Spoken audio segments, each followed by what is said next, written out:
ಇಲ್ಲಿ ಒಂದೊಂದು ಸರಿ ನಾವು ಅಭಿನಯಿಸಬೇಕಾದ್ರೆ ಕೆಲವೊಂದು ಘಟನೆಗಳು ಬೇಕೋ ಬೇಡೋ ನಡೆದೋಗುತ್ತೆ. ಆ ಥರ ಒಂದು ಘಟನೆ ನನಗೆ ವಿಷ್ಣು ಅವ್ರ ಜೊತೆ ಒಂದು ಅನುಭವ ಆಯಿತು.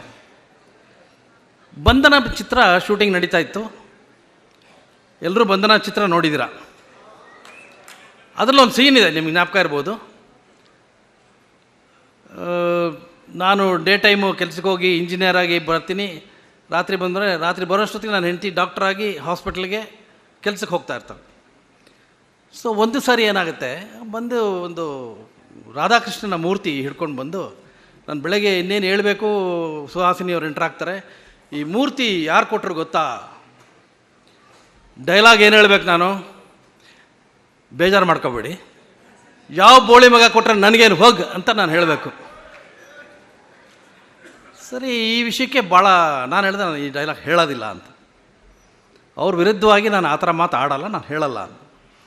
ಬಾಬು ಅವರು, ಇಲ್ಲ ಅದು ಸಿನಿಮಾ, ಇದು ನೀನು ಹೇಳಲೇಬೇಕು ಅಂತ. ಈ ಕಡೆ ಎಲ್ಲ ಆದಮೇಲೆ ಯಾಕೆ ನಿಂತಿದ್ದೆ ಶೂಟಿಂಗ್ ಅಂತ ವಿಷ್ಣು ಅವ್ರು ಬಂದರು. ಒಂದು ಇಲ್ಲ, ಈ ವಿಷಯಕ್ಕೆ ಆರ್ಗ್ಯುಮೆಂಟ್ ನಡೀತಾ ಇದೆ ಅಂತ. ಹೇಳ ಪರವಾಗಿಲ್ಲ, ಬೇಡ ಸ್ವಾಮಿ, ನಿಮ್ಮ ಅಭಿಮಾನಿಗಳು ನನಗೆ ಎಕ್ಕಡ ತಗೊಂಡು ಹೊಡಿತಾರೆ, ದಯವಿಟ್ಟು ಬಿಟ್ಬಿಡಿ ನನ್ನ, ಆ ಡೈಲಾಗ್ ಬದಲು ಬೇರೆ ಏನಾದ್ರು ಬರೀರಿ ಅಂತ. ಇಲ್ಲ, ಈಗ ಹೆಂಗಿದ್ರು ಶೂಟಿಂಗಲ್ಲಿ ಹೇಳ್ಬಿಡು, ಅದನ್ನ ಎಡಿಟಿಂಗಲ್ಲಿ ನಾನು ತೆಗಿತೀನಿ, ಈಗ ಮಾಡಿಬಿಡು ಅಂತ ವಿಷ್ಣು ಅವರು ಹೇಳಿದ್ರು, ಬಾಬು ಅವರು ಹೇಳಿದ್ರು.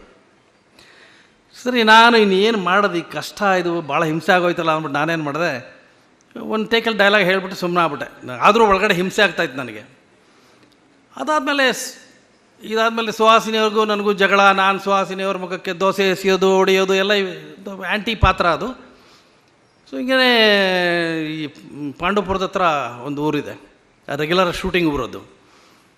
ಅಲ್ಲಿಗೆ ಶೂಟಿಂಗ್ ಹೋದಾಗ ಒಂದು ಹಳ್ಳಿ ಮನೆ, ತೊಟ್ಟಿ ಮನೆ ಮೆಟ್ಲು ಹತ್ತುತ್ತಿದ್ದಂಗೆ ಎದುರುಗಡೆ ಒಂದು ಅಜ್ಜಿ ಕೂತಿತ್ತು. ನಿಂತ್ಕೊಳ್ಳೆ ಅಲ್ಲಿ ಅಂದರು. ನಾನು, ಯಾಕಜ್ಜಿ, ನಾನು ಶೂಟಿಂಗ್ ಬಂದಿದ್ದೀನಿ. ಗೊತ್ತಾಗ ನಿಂತ್ಕೊಳ್ಳೆ ಅಲ್ಲಿ ಅಂದರು. ಯಾಕಜ್ಜಿ, ನಾನೇನು ತಪ್ಪು ಮಾಡಿದೆ? ವಿಷ್ಣುವರ್ಧನ್ ಏನಂತ ಹೇಳ್ತೀಯ ನೀನು? ಸುಹಾಸಿನಿಗೆ ದೋಸೆ ಹೊಡಿತೀಯ ನೀನು ಮುಖದ ಮೇಲೆ? ನೀ ಬರಬೇಡ ಮನೆ ಒಳಗೆ, ಹೋಗು ಅಂತ. ಕೊನೆಗೆ ಅಷ್ಟೊಂದು ನಮ್ಮ ಯೂನಿಟ್ ಅವ್ರು ಬಂದು, ಇಲ್ಲ ಅಜ್ಜಿ, ಸಿನಿಮಾ ಯಾಕಂತ ತಪ್ಪು ತಿಳ್ಕೊಂತೀರಾ, ಅವ್ರು ಆ್ಯಕ್ಟ್ ಮಾಡೋಕ್ಕೆ ಬಂದು ಯಾರಂದಮೇಲೆ ಅಮ್ಮ ಒಳಗಡೆ ಬಿಟ್ಟರು ನನ್ನ. ಈ ಥರ ಎಷ್ಟೋ ಪರಿಸ್ಥಿತಿಗಳು ಬರುತ್ತೆ ನಮಗೆ. ಜನರಿಗೇನು ಗೊತ್ತಾಗಲ್ಲ, ನಿಜದ ಲೈಫಲ್ಲಿ ಇದೇ ಥರ ವಿಷ್ಣು ವಿರುದ್ಧವಾಗಿ ಮಾತಾಡ್ತಾ ಇದ್ದಾರೆ ಅಂತ ಅನ್ಕೋತಾರೆ. ಬಟ್ ನಾವೆಲ್ಲ ಅಭಿನಯ ಮಾಡ್ತಿರ್ತೀವಿ, ಬಟ್ ಎಲ್ಲರೂ ಗೆಳೆಯರಾಗೇ ಬದುಕ್ತಾ ಇರ್ತೀವಿ.